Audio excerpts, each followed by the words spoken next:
우리 오늘 말씀 우리 한 목소리로 봉독하시겠습니다. 우리 신명기 5장 16절의 말씀을 우리 다 같이 한 목소리로 봉독합니다. 시작. 너는 내 하나님 여호와께서 명령한 대로 내 부모를 공경하라. 그리하면 내 하나님 여호와가 내게 준 땅에서 내 생명이 길고 복을 누리리라. 아멘. 몸에 장애를 가지고 작은 구두방을 운영하는 한 사람이 있었습니다. 그는 태어날 때부터 등이 굽은 장애를 가지고 곱주로 태어나서 학교를 제대로 다니지 못하고 그래서 공부를 제대로 하지 못한 그런 분이셨습니다. 그는 일찍이 구두를 수선하는 일을 배워서 조그만 가게를 열고 구두를 닦고 구두를 수선하는 일로 평생을 지내온 분이었었습니다. 젊어서 비슷한 장애를 가진 여인과 결혼을 했는데 그만 아내가 애 둘을 낳고 세상을 떠났습니다. 그 뒤에 이분은 장애의 몸으로 아이 둘을 키우며 죽을 고생을 하면서 그 아이들을 키웠습니다. 자녀들은 아버지의 수고를 기억하면서 탈선하지 아니하고 열심히 공부해서 명문대학을 졸업하게 되었습니다. 큰아들은 직장에 취업을 하고 결혼을 해서 가정을 꾸리고 잘 살게 되었고 둘째도 딸이었는데 딸도 결혼할 나이가 되어서 한 남자와 교제를 하게 되었습니다. 인물도 좋고 공부도 많이 하고 훌륭한 집안의 아들과 결혼하여서 그 집안의 며느리로 들어가게 된 것입니다. 결혼식을 입질 앞둔 어느 날 이 딸은 아버지의 방에 와서 무릎을 꿇습니다. 그리고 아버지에게 작은 목소리로 이렇게 이야기합니다. 아버지, 이제 제 결혼식이 일주일이 남았는데 제가 아버지에게 결혼하기 전에 한 가지 부탁이 있습니다. 사랑하는 딸아, 뭐니 말해보거라. 아버지, 제가 결혼식장에 입장할 때에 아버지의 손을 붙들지 않고 큰아버지의 손을 붙잡고 들어갈 수 있게 해주십시오.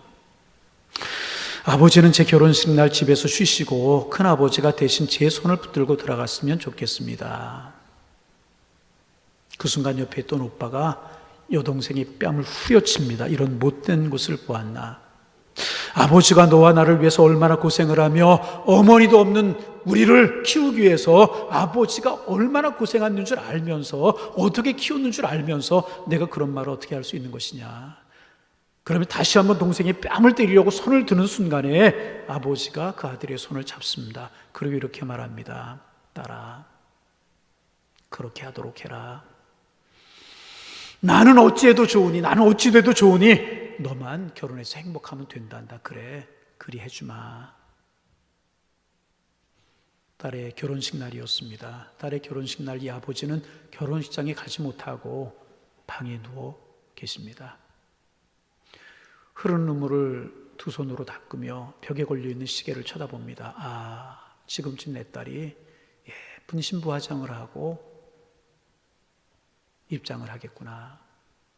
아, 지금쯤 주례자가 말씀을 하고 있겠구나. 아, 지금쯤 서약을 하고 있겠구나. 지금쯤이면 결혼식이 끝났겠구나. 지금쯤 피로연을 하고 있겠구나. 딸아, 내 사랑하는 딸아, 나는 이 애비는 어찌 돼도 좋으니 너만 행복하면 된단다. 너만 부디 잘 살거라.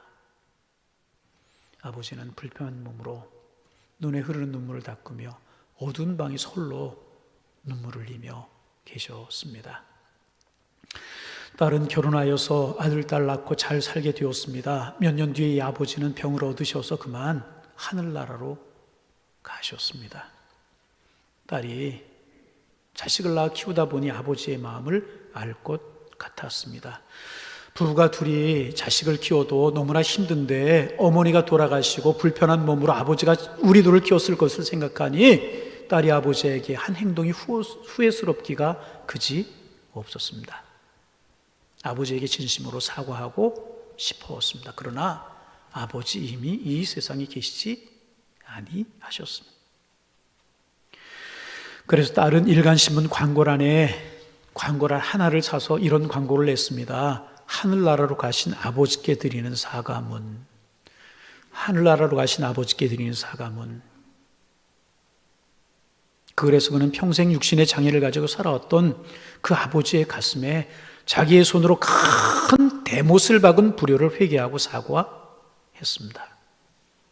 딸의 뒤늦은 사과였었지만 사람들은 그 글을 보고 눈물을 흘리며 눈물을 적셨습니다. 그런 사과였었습니다. 그런데 여러분, 때가 너무 늦었습니다. 너무 늦은 딸의 사과였었습니다. 너무 늦은 사과였었습니다. 여러분, 효도는 그 시기가 있는 것입니다. 시기를 놓치고 나면 후회하며 가슴을 치며 아파해도 소용이 없는 것입니다. 그래서 이 성현들은 말하기를 부모님이 살아계실 때 섬기기를 다하여라. 그렇게 가르치셨던 것입니다. 세상의 다른 종교와 다른 윤리와 다른 도속에서도 부모 공경을 말합니다. 그러나 우리 그리스도인들의 효는 조금 다릅니다. 우리 그리스도인들이 효를 해야 하는 이유 4가지 정도 살펴볼 수 있습니다. 첫째로 우리 그리스도인들이 효를 해야 되는 이유는 그것이 성경의 가르침이고 그것이 성경의 명령이기 때문에 그렇습니다. 여러분, 성경은 살아계신 하나님의 말씀입니다. 그러므로 성경에서 명령한 그 명령은 우리가 그대로 순종해야 되는 것입니다. 오늘 본문 하나님의 말씀인 성경 이렇게 이야기합니다. 너는 내 하나님 여호와께서 명령한 대로 내 부모를 공경하라. 그리하면 내 하나님 여호와가 내게 준 땅에서 내 생명이 길고 복을 누리리라. 여러분 아시는 것처럼 이 말씀은 10계명 중에서 한 계명입니다. 하나님께서 우리 인간의 모든 삶의 기본이 되는 10가지 계명을 주셨는데 1계명부터 4계명까지를 하나님을 어떻게 섬길 것인가, 우리가 하나님께 대해서 어떻게 해야 될 것인가 하는 계명입니다. 그래서 대신 계명이라고 부릅니다. 나 외에 다른 신을 섬기지 말라, 다른 어떤 모습으로도 우상을 만들지 말라, 여호와 이름을 망령태 일컫지 말라, 그리고 4번째 안식일을 거룩하게 지켜라. 1계명부터 4계명까지는 하나님에 대해서 우리가 어떻게 해야 되는가, 어떻게 섬겨야 되는가 하는 것에 관한 계명들이고 5째 계명부터 10번째 계명까지는 인간과 인간 사이에서 어떻게 해야 되는가 하는 것에 관한 계명입니다. 도적질하지 말라, 살인하지 말라, 간음하지 말라, 거짓 증거하지 말라, 내 이웃의 것을 탐나지 말라, 이런 인간관계에 대한 말씀인데 그 인간관계에 관한 계명을 말씀하시면서 제일 첫 번째로 주신 계명이 무엇인가? 내 부모를 공경하라 하는 계명이라는 것입니다. 다시 말씀드리면 다른 사람의 관계 잘하는 거 참 중요하지만 그거 이전에 내 부모에게 잘하는 것이 소중하다 하는 것입니다. 자신의 부모 바르게 하지 못하는 사람이 어떻게 다른 사람에게 잘할 수 있겠습니까? 자기의 부모 제대로 대접 못하는 사람이 누구를 대접할 수 있겠습니까? 그래서 모든 인간관계 속에서 첫 번째로 마음에 둘 것이 있는데 그것이 바로 내 부모를 공경하라 하시는 것입니다. 성경 곳곳에 이런 말씀 많습니다. 잠언 6장 20절 이하입니다. 내 아들아, 내 아비의 명령을 지키고 내 어미의 법을 떠나지 말라. 항상 내 마음에 새기며 내 목에 매라. 에베소 6장 1절 이하입니다. 자녀들아, 주 안에서 너희 부모에게 순종하라. 이것이 옳으니라. 내 아버지와 내 어머니를 공경하라. 이것이 약속 있는 첫 계명이니 이로써 내가 잘되고 땅에서 장수하리라. 그 외에도 많은 말씀들이 있어요. 그러므로 우리 그리스도인들은 하나님의 말씀이, 그것이 하나님의 명령이고 말씀이기 때문에 부모를 잘하며 공경해야 되는 것입니다. 두 번째, 우리 그리스도인들이 부모를 잘 공경해야 되는 이유는 그 부모님은 나에게 생명의 통로가 되신 분, 그 부모님은 나에게 생명의 통로가 된 분이시기 때문에 효를 하고 공경해야 되는 것입니다.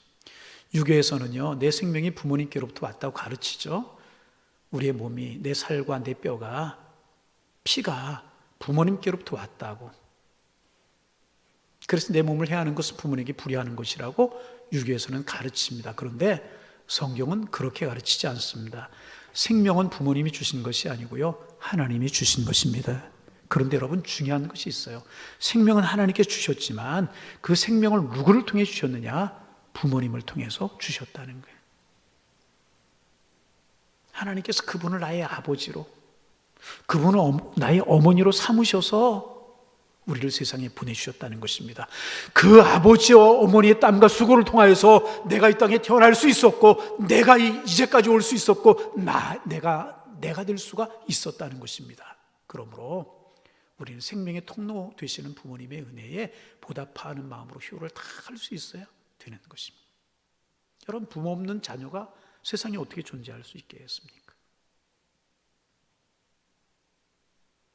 부모 없는 내가 이 땅에 어떻게 있을 수가 있겠습니까? 내게 생명을 주신 분이 부모, 나의 존재의 통로가 되시는 분이 부모님이시기 때문에 힘을 다하여서 효를 다해야 되는 것입니다. 세 번째, 우리 그리스도인들이 부모님께 효를 해야 하는 이유는 그 어머니의 사랑, 그 아버지의 사랑, 그 사랑, 그것만이 진정한 사랑이기 때문에 그렇습니다. 하나님의 사랑 외에는 그것을 뛰어넘을 사랑이 없는 것입니다. 한 젊은 부부가 일찍이 미국으로 이민을 갔습니다. 이유가 딸을 낳고 오손도손 재미있게 사는데 그만 가정에 불행이 찾아왔습니다. 아버지가 교통사고로 생명을 잃게 된 것입니다. 물설고 낯설고 언어도 자유롭지 못한 이국 땅에서 어머니는 홀로 식당 일을 하면서 이른 아침부터 늦은 시간 식당 일을 하면서 이 어린 딸을 정성으로 키웠습니다. 남들보다 뒤질세라 덜 잘 입히고 더 잘 가르치려고 애를 썼습니다. 그럼에도 불구하고 아버지의 빈자리가 너무나도 컸던지 이 딸이 사춘기에 접어들면서 반항하기 시작을 하는 것입니다. 그러다 어느 날 가출해버리고 집을 나가버리고 말았어. 그 넓은 미국 땅에서 하나밖에 없는 딸이 집을 나가버렸으니 어머니의 가슴이 어떠하겠습니까? 시퍼렇게 멍이 들고 헝하니 가슴이 떨리고 가슴이 무너지는, 어머니는 식당 일을 그만두고 그 딸을 찾아 나섭니다. 혹 못된 사람들과 어울리지는 않았을까? 나쁜 곳에 팔려가지는 않았을까? 마약 중독이라도 하지 않을까? 이 어머니는 딸의 이름을 부르며 딸의 이름을 찾다가 그 딸을 찾는다는 전단지 하나를 만들었습니다. 수천 장 수백만 장의 전단지를 만들어서 벽에 붙이고 뿌리고 다닙니다. 그런데 이 전단지에, 딸을 찾는다고 하는 이 전단지에 어머니의 사랑이 배어 있었습니다. 그 전단지에 딸의 얼굴, 딸의 사진, 딸의 이름을 넣지 아니하고 어머니의 얼굴, 어머니의 이름을 넣었던 것입니다. 딸이 부끄러워할까 봐. 지금 딸이 가출해 있지만, 잠시 잘못해서 나가 있지만, 만일 그 딸이 돌아오면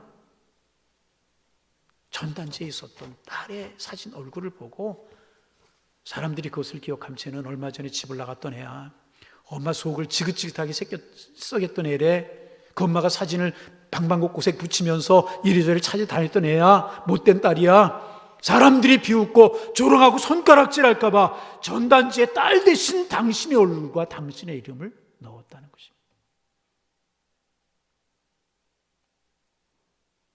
이 어머니, 이 엄마, 사람들 앞에서 어떤 망신, 어떤 수치를 당해도 괜찮다. 내 딸이 돌아오고 내 딸이 바른 길을 갈 수만 있다면 나는 어떤 일을 당해도 괜찮다. 그런 마음으로 그 어머니는 이상한 포스터를 붙이고 다녔다. 이것이 어머니의 마음이고, 이것이 어머니의 희생이고, 이것이 어머니의 부모님의 사랑인 것입니다. 여러분, 가시고기라고 하는 고기 이야기 아시죠? 암컷이 보금자를 만들어 놓고 거기에 알을 낳고 가면 수컷이 그 알을 부화시킨다고 그래요. 그래서 알에서 이제 작은 새끼들이 태어나면 그 새끼 고기들은 스스로 먹이를 찾을 능력이 없으니까 아버지의 살을 뜯어먹으며 자란다는 거예요. 아버지의 살을 뜯어먹고 또 뜯어먹고. 그렇게 해서 아버지의 살이 다 뜯어먹히고 나면 그 어미는 숨을 거두게 되고 새끼 고기들은 넓은 바다를 향하여 나아간다는 것입니다. 우렁이도 그렇다고 하죠. 몸에 새끼를 낳으면 그 새끼는 어머니의 살을 다 뜯어면서 큰다는 거예요. 어미는 그 살을 다 뜯어먹히고 을 당하고 그 어미 우렁이가 빈 껍데기가 되어서 물 위로 둥실 떠오르면 새끼들은 자기의 길을 찾아서 떠난다는 것입니다. 여러분, 이 미물, 가시고기, 우렁이의 사랑이 우리 부모님들의 사랑을 피할 수 있겠습니까? 그리고 그 아버지와 그 어머니의 사랑과 헌신과 희생이 있기에 오늘 우리가 이 자리에 서게 된 것 아니겠습니까? 영국이 자랑하는 정치인 중에 데이비드 로이드 조지라고 하는 저분이 계십니다. 어린 나이에 어머니가 이 아들의 손을 붙잡고 산길을 가다가 산속에서 그만 눈보라를 만나버리고 말았다. 오도 가도 할 수 없는 눈보라를 만나버리고 말았다. 그때 그의 어머니는 자기 몸으로 그 아이를 감싸서 밤새도록 그 아이를 감쌉니다. 어머니는 그 밤에 그렇게 얼어 죽고 말았고 로이드 조지만이 살아났습니다. 여러분, 이런 이야기 비단 영국에만 있는 이야기겠습니까? 로이드 조지의 어머니만 그렇겠습니까? 한국에도 있고 영국에도 있고 미국에도 있고 독일에도 있고 아프리카에도 이런 이야기들은 얼마나 많은지 모릅니다. 전 세계 자식을 위해서 목숨을 버린 어머니들이 많이 있는 것입니다. 어머니 아버지들은 이렇게 사랑과 희생을 하시며 사신 분들 마땅히 효를 받으셔야 되는 분이시라. 그리스도인들 효를 해야 됩니다. 네 번째, 그리스도인들이 부모님께 효를 해야 되는 이유는 그것이 축복의 길이기 때문에 그렇습니다. 축복의 길이라. 본문 여러분 한 번 더 보세요. 내 부모를 공경하라. 그리하면 내 하나님 여호와가 내게 준 땅에서 내 생명이 일고 복을 누리리라. 효도하는 사람 장수의 축복이 임하고 효도하는 사람 복을 누릴 것이라고 하나님의 말씀인 성경에 분명히 말씀하고 계시잖아요. 잠언 1장 8절 이하의 말씀입니다. 내 아들아 내 아비의 훈계를 들으며 내 어미의 법을 떠나지 말라. 이는 내 머리에 아름다운 관이요 내 목에 금사슬이니라. 효도하는 사람에게 아름다운 관을 씌워주시고요 금사슬, 금목걸이를 걸게 해주시겠다고. 에베소서 6장 2절 이하에 보면 내 아버지 어머니를 공경하라. 이것은 약속 있는 첫 계명이니 이로써 내가 잘되고 땅에서 장수하리라. 여러분 그렇습니다. 부모님을 세우신 분은 하나님이시기에 생명 하나님께서 주셨지만 부모님을 통해서 우리에게 주셨기에 하나님의 명령이고 축복 주신다고 하셨기에 우리는 힘을 다하여서 효도할 수 있어야 될 것입니다.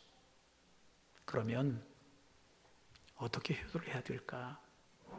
많은 방법이 있을 것이고 수만 가지 부모님께 효도를 하는 방법이 있을 것입니다. 그러나 오늘은 딱 두 가지만 우리가 생각해 보려고 합니다. 먼저는 부모님들을 이해해드리고 존중해드리는 것이 효도라는 것입니다. 어떻게 해야 될까요? 어떻게 효를 해야 될까요? 어떻게 이해하고 존중해야 될까요? 우리가 먼저 기억해야 될 것은 뭐냐 하면 우리 부모님들이 옛날에 그분들이 아니라고 하는 사실을 기억해야 된다는 거예요. 부모님들 옛날에 힘이 있으셨어요. 건강하셨어요. 그렇게 자신만만하셨어요. 기억력도 좋으셨어요. 그러나 우리 부모님들 이미 늙으신 분이라는 사실을 기억해야 된다. 브랭크너라고 하는 미국의 학자가 있습니다. 이분이 노인들을 이야기하면 노인들의 정체성을 이야기하면서 노인들의 정체성이 뭐냐? 의존성이다. 그렇게 정의를 했어요. 노인들은 어떤 분이시냐? 연로하신 분들은 우리의 부모님들은 어떤 분이시냐? 의존성을 가지는 분들이시다. 무슨 말인가? 노인이 되면 5가지 의존이 필요하다는 거예요. 연세 드신 노인이 되면 5가지 의존이 필요하다는 거예요.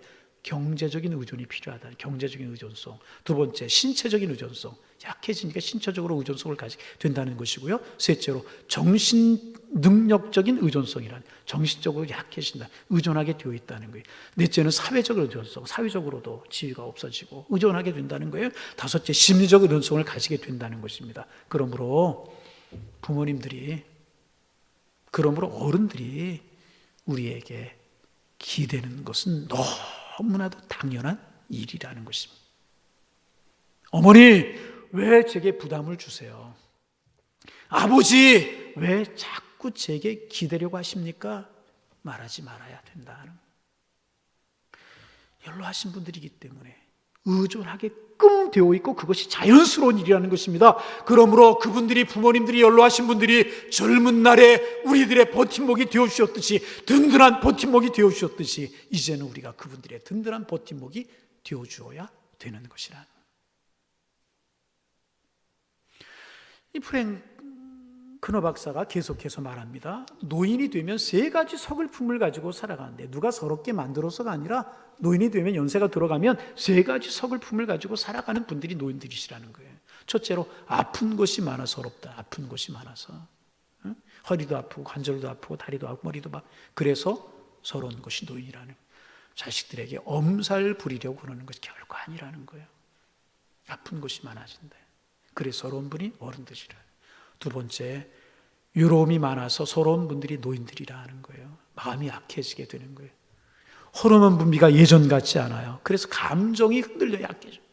적은 일에 쉽게 서운하고 적은 일에 쉽게 슬프고 적은 일에 쉽게 기뻐하고 적은 일에 쉽게 놓여지고 그것이 노인들이라는 거예요. 외로움이 많아서 슬프고. 세 번째, 배고픔이 많아서 서글픈 분들이 어른들이시라는 거예요. 실제로 속이 비어서 배가 고픈 것이 아니고요. 노인이 되면 자꾸 배가 고프다는 생각이 든다는 거예요. 그래서 식사를 하셨음에도 불구하고 진지를 드셨음에도 불구하고 배가 고프다는 의식이 머리를 지배하고 있다는 거예요. 그래서 양로원에 가보면 식사 때가 되어 식사를 잔뜩 하셨음에도 불구하고 먹을 것을 받으셔서 농에도 감추고 이불 속에도 감추고 뭐 그런 분들이 많이 계시잖아요. 실제로 배가 고파서 그러시는 것이 아니라 배고프다는 생각이 어른들의 마음속에는 지배를 하고 있다는 거예요. 그러므로 그럴 때 핀찬을 주거나 구박을 절대로 그래서 안 된다네. 이해할 수 있어요. 이해할 수 있어요. 부모님들의 몸의 변화가 일어나고 신체 구조가 변하고 정신 구조가 그렇게 변화되었다는 것을 이해해드리고 그러므로 존중해드려야 된다는 것입니다. 그래 하나님의 위로가 그분들에게 임하게 되고 이런 이해를 가지고 우리가 어른들을 잘 공경해야 될 것이라. 이해와 존중. 이런 어른들의 특성을 잘 이해하고 존중해드릴 수 있어야 될 것이라. 그런데 여러분, 이렇게 우리가 부모님들에게 연로하신 분들에게 육신적으로 잘해드리고 정신적으로 잘해드려야 돼요. 참 중요한 것입니다. 그런데 정말 중요한 것 한 가지가 더 있습니다. 이 말씀 드리고 말씀 마치려고 합니다. 무엇인가? 믿음으로 영적으로 잘해드려야 된다는 거예요. 그래서 성경은 이렇게 말씀하고 있습니다. 내 부모를 주 안에서 공경하라. 여러분 부모님들 중에서 혹은 어르신들 중에서 주변에 계시는 분들 중에서 하나님을 알지 못하는 분들이 계십니까? 복음을 전하셔야 됩니다. 여러분 부모님들 아직 예수 안 믿으세요?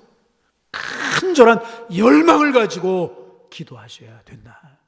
여리고 돌 때 무너졌는데 왜 부모님들의 마음이 변화되지 않겠어요? 우리가 소망을 가지고 기도하지 않는 것이 문제라. 말씀을 들려드리고 찬송 테이프, 설교 테이프 들려드리고 그럴 수 있어야 될 것이라. 어버이 주일이 되면 저도 자식이기 때문에 부모님에 관한 생각하잖아요. 늘 말씀드리지만 이북에서 피난 나오셔서 서울 변두리에서 참 어려운 세월을 부모님들이 지내셨어요. 참 어머니 고생도 많이 하시고 막 그러셨단 말이죠. 가만히 요즘 어머니가 지금 살아계시면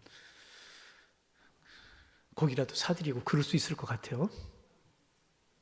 살아 계셔봐야 알겠지만 그렇지도 못할지도 모르지만 그때 당시에 저도 어려운 때였었기 때문에 제가 전사 때 어머님이 돌아가셨는데 참 마음이 안쓰럽고 그래 잘해드릴 수 있을 텐데 너무 일찍 돌아가셨다. 그러면서 한 가지 생각이 나는 게 제가 이제 서울에서 부목사 하다가 이제 안양에 있는 교회로 이제 임지를 한번 바꾸려고 이제 그래서 결정이 돼서 12월 마지막 주에 사임을 하고 1월 첫 주에 부임을 하게 되었었어요. 일주일 동안 시간이 있잖아요. 그런데 때마침 12월 31일 일일이 걸린 거예요. 그래서 제 고향 수색에서 어머님이 살고 계셨었는데 어머니에게 가서 이제 아버님 몸이 불편해 집에 계시고 어머니 손을 붙들고 제 모교에 가서 어머니 손을 꽉 붙들고 처음이자 마지막으로 제가 사역을 하러 나가 있으니까 어머니하고 예배 드릴 수 있는 시간 처음이자 마지막으로 어머니 손을 꽉 붙들고 예배를 드렸어요. 그리고 얼마 안 있어서 어머니 이제 하나님 부르심을 받으시 지금도 기억이 납니다. 그러면서 아쉬움도 많고 막 그래요. 그러면서 하나님 앞에 감사한 것이 참 내가 효를 못했지만 참 중요한 거 내가 한 게 있구나. 내가 예수 믿고 아버지 어머니 복음 전해서 하늘나라 가셨으니 다시 뵐 수 있으니 얼마나 감사한가. 저희 어머니 천국에 안 계신 것 같아요. 왜 아멘을 안 해주세요? 예. 아멘. 그거보다 더 큰 은혜 없는데 그래도 나는 예수 믿게 하시고 아버지 대한민국에서 우리 아버님 예수 믿으면 대한민국에 예수 믿지 않을 분 한 분도 없다고 그러시던 완고한 분이셨는데 아버님 예수 믿고 돌아가셨으니 얼마나 복인가. 여러분의 부모님들 다 예수 믿고 천국 가기를 소망합니다. 그렇게 도와드리고 복음을 전하고 그래야 된다. 예수 믿으십니까? 신앙생활 해오셨습니까? 연세가 드시면 총기도 흐려지고 신앙생활하기 어려워요. 어머니 왜 그 몸 가지고 교회 가려고 하지 마세요. 그런 이야기 하지 말고 교회 잘 가서 예배드리고 오실 수 있도록 도와드리고 신앙생활 잘 할 수 있도록 집에서 극동방송이나 기독교 방송 틀어드리고 성경 볼 수 있도록 도와드리고 믿음 생활 잘 할 수 있도록 도와드리고,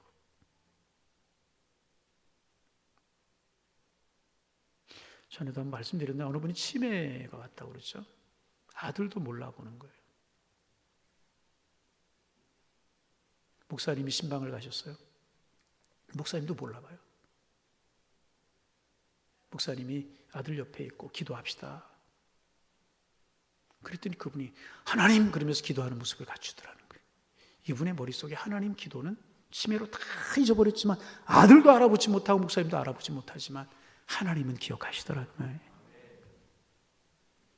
하나님 기억하도록 우리가 도와드리고 기도해드리고, 영적으로 어른이 성장하도록 도와드리는 것, 이것이 가장 큰 효 중의 효인 것이라.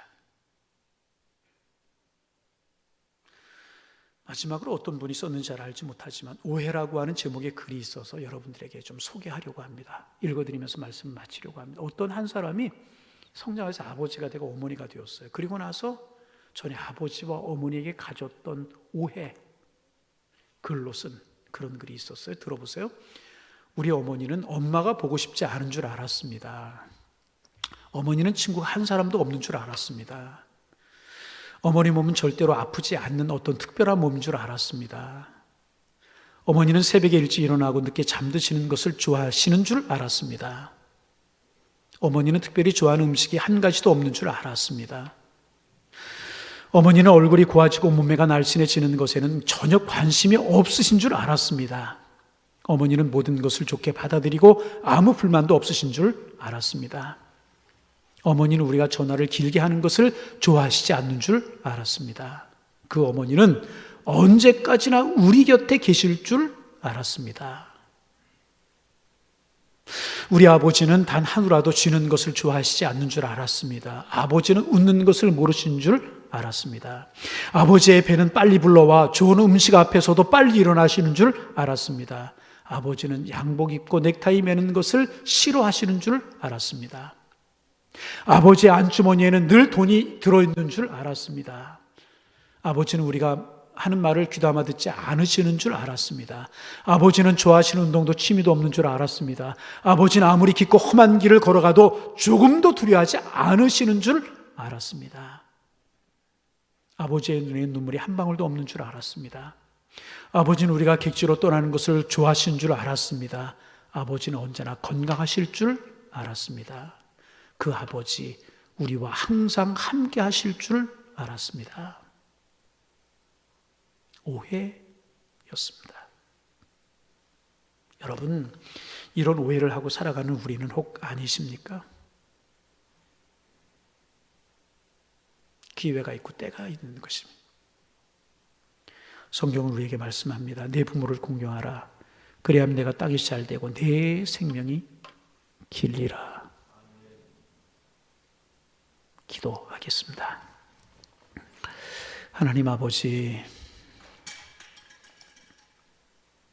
하나님의 사랑을 우리 부모님들을 통해 우리에게 보여주시고 가르쳐 주셨는데, 그 부모님들의 사랑 때문에 우리가 있게 되었고 부모님들의 헌신 때문에 우리가 이 땅에 있을 수 있는데, 하나님 효를 다하게 하시고 이해하고 존중해 드릴 수 있게 하시고 무엇보다 영적으로 도와드리게 하셔서 노후 때가 복된 삶을 사실 수 있도록 주님 인도하여 주옵소서.